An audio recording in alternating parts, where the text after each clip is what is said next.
G'day my fellow media collectors and welcome to the Comic Book Movie Collector's Guide. I'm your host Troy and this is your show about collecting all things superhero cinema. And today we are going to review Thor Love and Thunder on Blu-ray and have a look and see, should you add this to your collection? What do you say we get into it?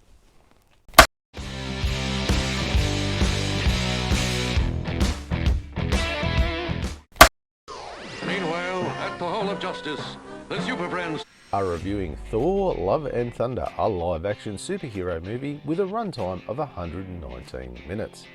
The film was released into theatres on the 8th of July 2022 and then later made available to stream on Disney Plus on the 8th of September 2022.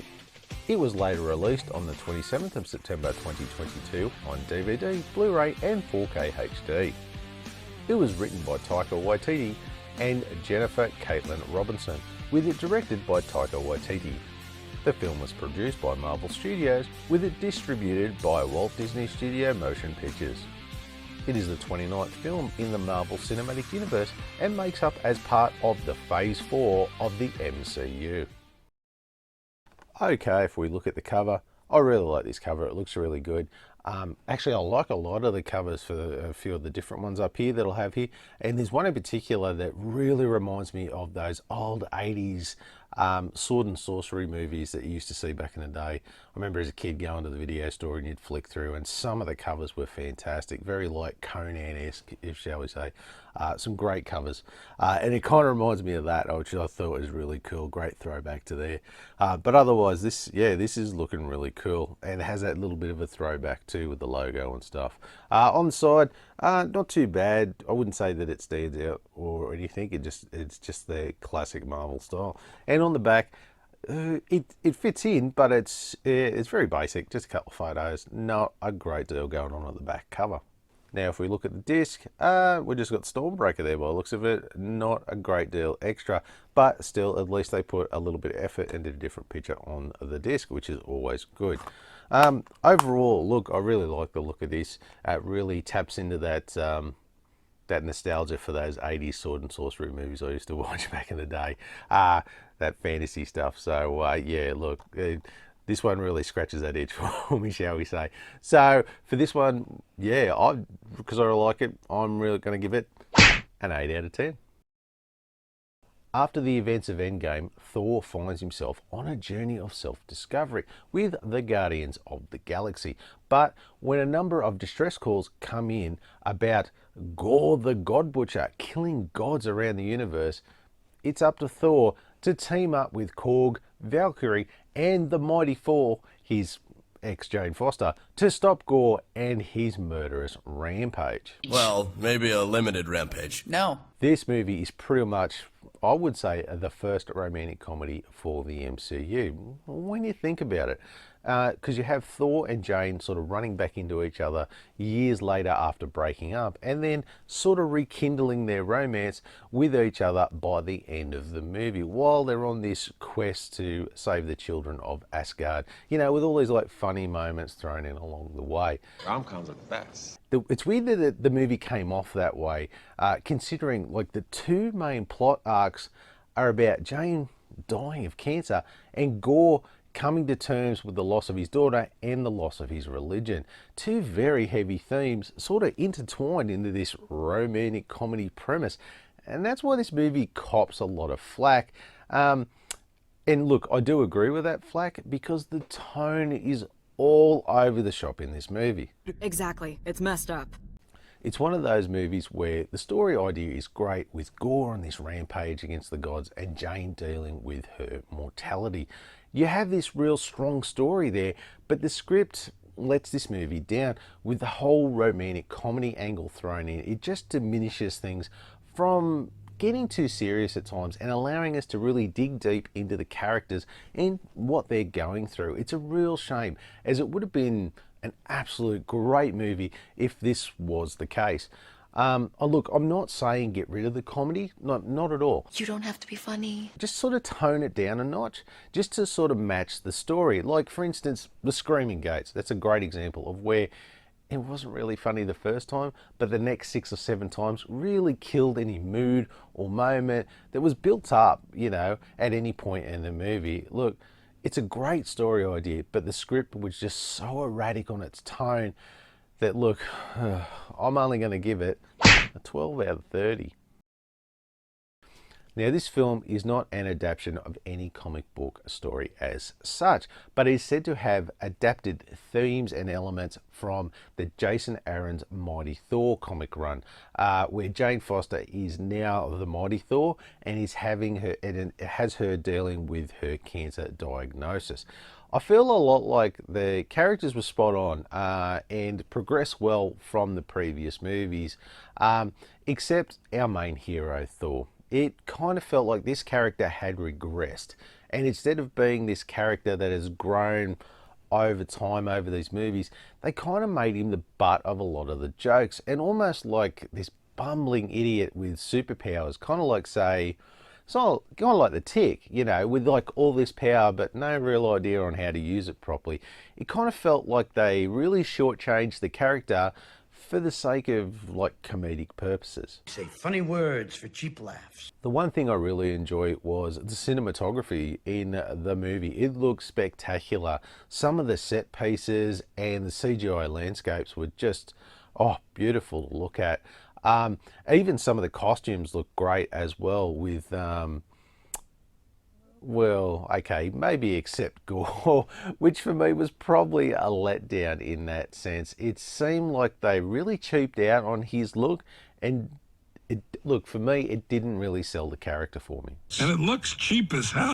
So I will have the cast list up here, and as you can see, it's all the old gang here with Christian Bale, probably the only new real addition there to the cast list for these Thor movies. Now, everyone did their parts fine and were pretty spot on as usual, but look, at this point, I really just want to focus on two actors. The first one being Christian Bale. Well, look, honestly, he was great.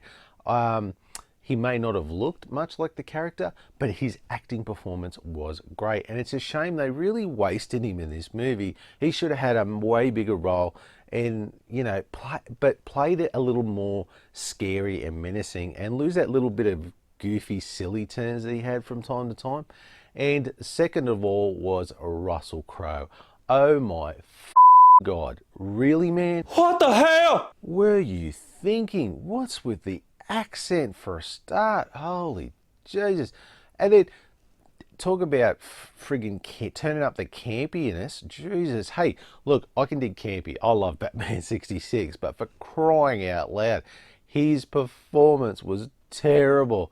For such a good actor, I'm not sure what they were trying to attempt here, but they missed the mark by a million miles.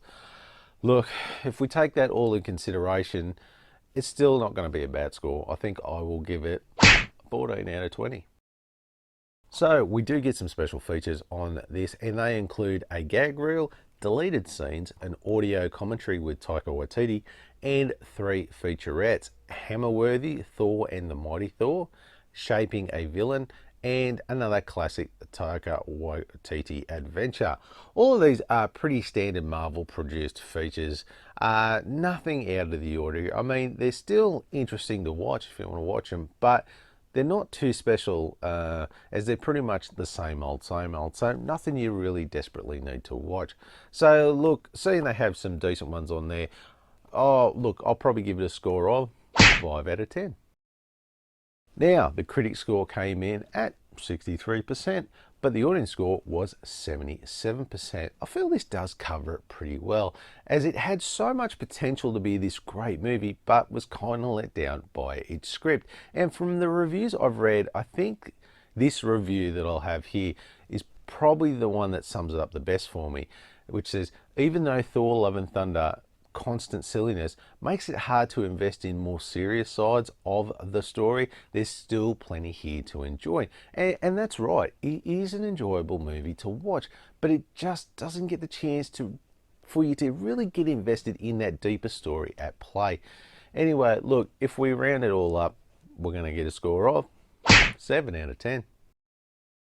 So even though I've thrown some criticism down at this movie so far, look, it's still an enjoyable movie to watch. Granted, if you don't stop and think about some of the plot holes, etc., but as a popcorn movie, it's great. It's full of the usual Marvel fanfare that they're famous for. But for me, this movie could have been so much more than what it was. And I think a lot of the other fans kind of felt the same way I did. With some of the heavy themes there were, I mean, it was a great story there to really sink your teeth into. But like a lot of Marvel movies, they only push it a little bit, but then they always step away from going too far down that dark path, just so that we don't scare any away of our young audience. I think it's going to scare the children. Though there is one story arc I picked up on that I don't think I've really seen anyone out there talk about, and I'm not sure if it's just me, but I really kind of feel it proposes a closer look at religion as a whole, as it kind of puts it out there that you should not really worship gods, as they either don't exist or they just don't care about their followers. So why waste your time and energy worshipping a god that won't do anything for you when you need them? Where were you when I needed you? You know, and you really should probably just do it yourself instead of waiting for this false god to sort of show up and help you out, if you know what I mean. I've watched this movie a couple of times now, and to me it kind of feels like Gore's story is more about how worshipping gods is really a waste of time rather than a revenge story. But maybe that's just how I saw it and no one else did. Look, let me know in the comments down below if you kind of picked up on that vibe too, or am I just the only one that did? No, it's not. It's just you. Anyway, all social commentary aside, it is a fun movie to watch, but it does sort of lack some of the substantial story that, you know, you're kind of looking for. So with that, look, I'm probably going to give it a 12 out of 20. So first up is collectability, and if we look at the collector scale, I would say this would be hell for your novice and up. These MCU movies are for everyone. You don't need to be a hardcore fan like myself to enjoy these movies, or for that matter of fact, get them in your collection. Now, as far as availability goes, obviously because this is pretty new, this is way on the common side of things, and you will have no trouble picking up a copy of DVD, Blu-ray or 4K HD at your usual retail outlets or even on your second-hand markets like eBay. As far as your average price goes, you are kind of looking at anywhere between $13 to $19 for a DVD, and for Blu-ray you are looking at about the $16 to $28 mark, and of course for 4K HD it's up around the $23 to $39 mark as of this video. Now for the final score, we get a grand total of 58 out of 100, which is kind of lower than I thought it would be, but it is a fair score for what the final product was. Just another Marvel kid-friendly movie. So look, we asked the question, should you add this to your collection? Of course you will. It's an MCU movie, for crying out loud. I think you have to own this by law if you're a superhero movie collector, that's for sure. Note, not sure that this is an actual law that you can be arrested for. Pretty sure this was just made up by Troy for comedic purposes. So, if you like this video and you want to see some more of my reviews, why don't you click that one there? Or maybe you want to see some of my collection updates. Got you covered too. Why don't you click that one there?